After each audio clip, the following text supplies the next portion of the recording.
Hello and welcome to another video. So tonight it is Monday night. We are looking forward at the week ahead and I'm going to do a little bit of cooking. So I'm going to do a roast pork joint, which we'll then do for sandwiches throughout the week. I'm not going to show you how to do that because I'm sure you all know how to do pork. What we're going to do is we're going to do an apple crumble and we're going to do just some regular flapjack because that goes into packed lunch boxes for the week ahead. So let's get cracking. Okay, so here we go again. We have our pan with our butter. I'll put all the measurements down in the description if you do want to have a go. So we have our butter on the go and we're just waiting for that to melt. The trick with butter is to get it on the stove. You can do this in the microwave actually, you can do it in the microwave. You literally melt the butter for sort of 20 seconds, bring it out and stir it, 20 seconds, bring it out and stir it. Add the rest of your wet ingredients, so you can add your golden syrup, your sugar, your flavourings, and then your oats and your flour, and you can do it in the microwave. I've always preferred a hob because it's a little bit slower, you've got a little bit more control. So we want our butter to melt. Once that's melted, we're going to add our sugar. So because this is not the bonfire flapjack I made in the other video, this is just regular everyday fruit flapjack. This is going to have some white sugar, some vanilla, some raisins and dried fruits in. Just one that we can slice up and it can go into lunch boxes for the rest of the week. So come back once we've got that butter fully melted. Okay, so our butter is fully melted, and to that I've just added our sugar. So I've used just normal white sugar. This does have a little bit of soft browning left, I had about a spoon left, so I've just popped that in as well to use it up. I'm just going to let all that melt now, make that lovely caramel that we're after, and then we will add our golden syrup. Okay, so you can see we've got this beautiful caramelly texture. We're just going to add our last of our golden syrup. I have already added a little, this is the last of it.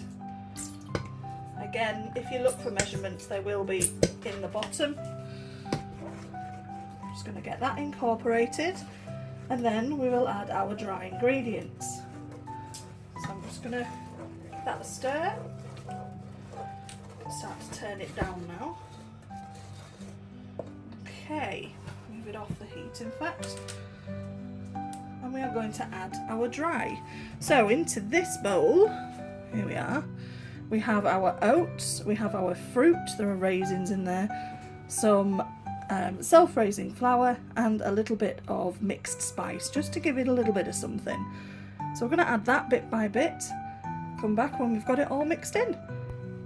Right, there we are. So that's all of our oats, our flour, spice and fruit mixed in.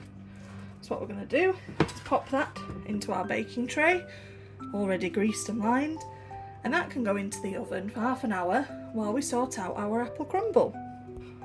Right, so there we have our flapjack, and that is going to go into the oven for 30 minutes. Right, so here we go with the crumble. I've washed out our pan.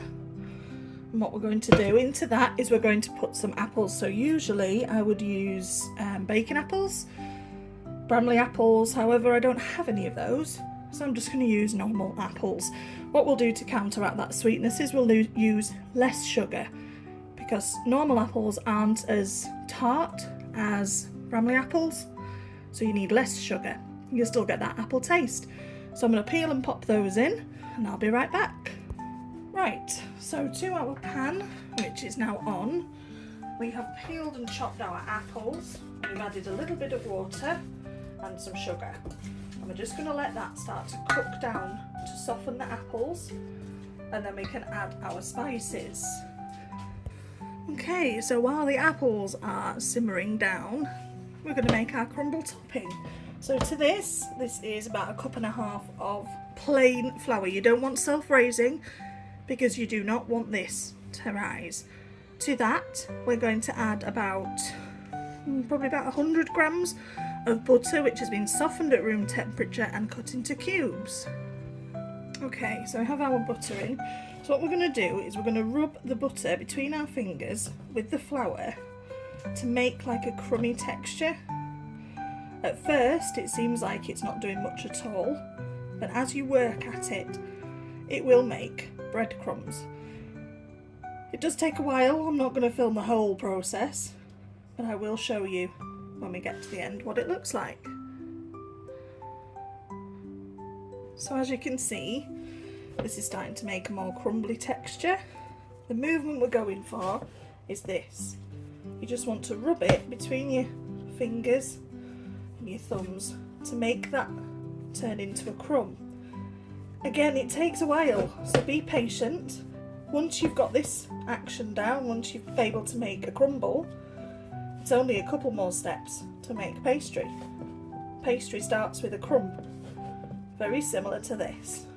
If you just add flour to water, you get Play-Doh, like we used to have at schools in the late 80s, homemade Play-Doh. You need to add the fat because that helps that lovely crumbly consistency. If you don't, you just get a stringy texture.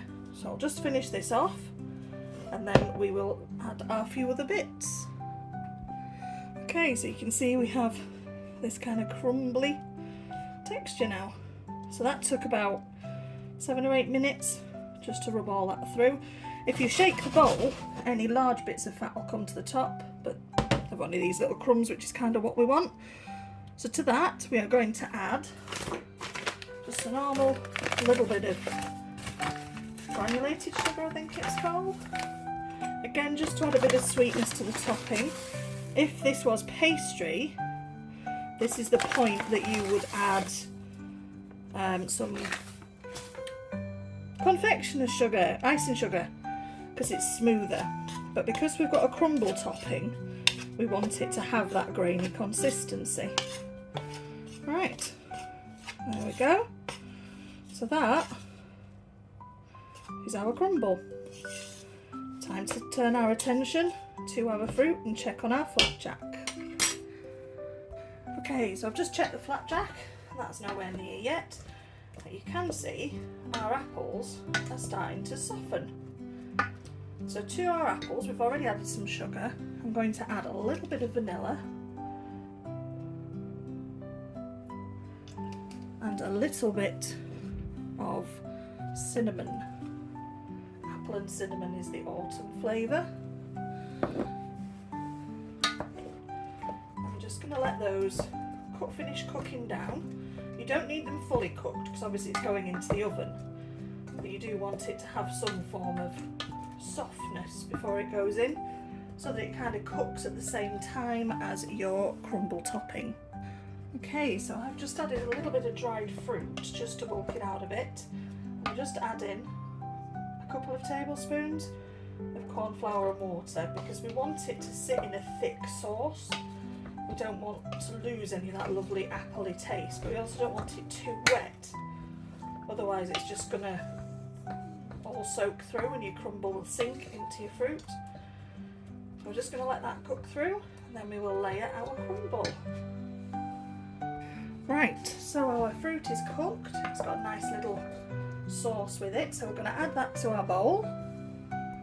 Okay, so there, if you can see it, is our fruit. And we're just going to add our crumbly topping to it.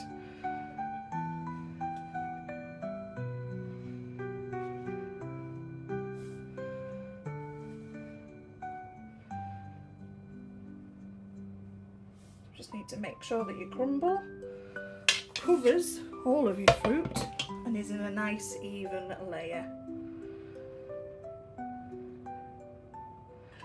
So you can add a little bit of sugar to the top if you wanted. I prefer not to because there's quite a lot of sugar in it with the fruit and is in the crumble topping already. And that is ready to be baked. So we will have a check of our flapjack and pop that one in. Okay, so our flapjack is done, same as I did last time.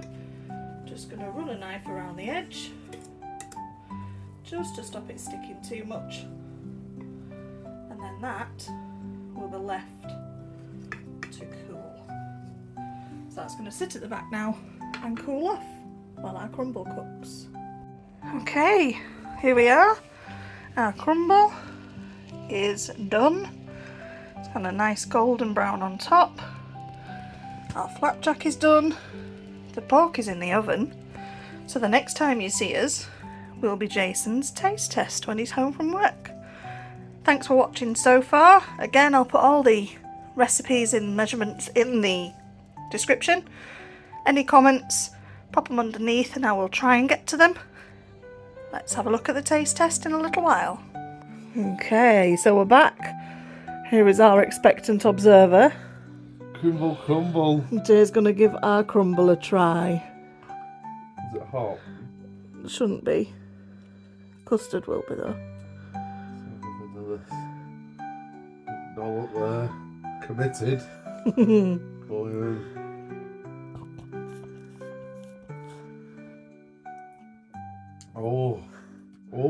that is nice.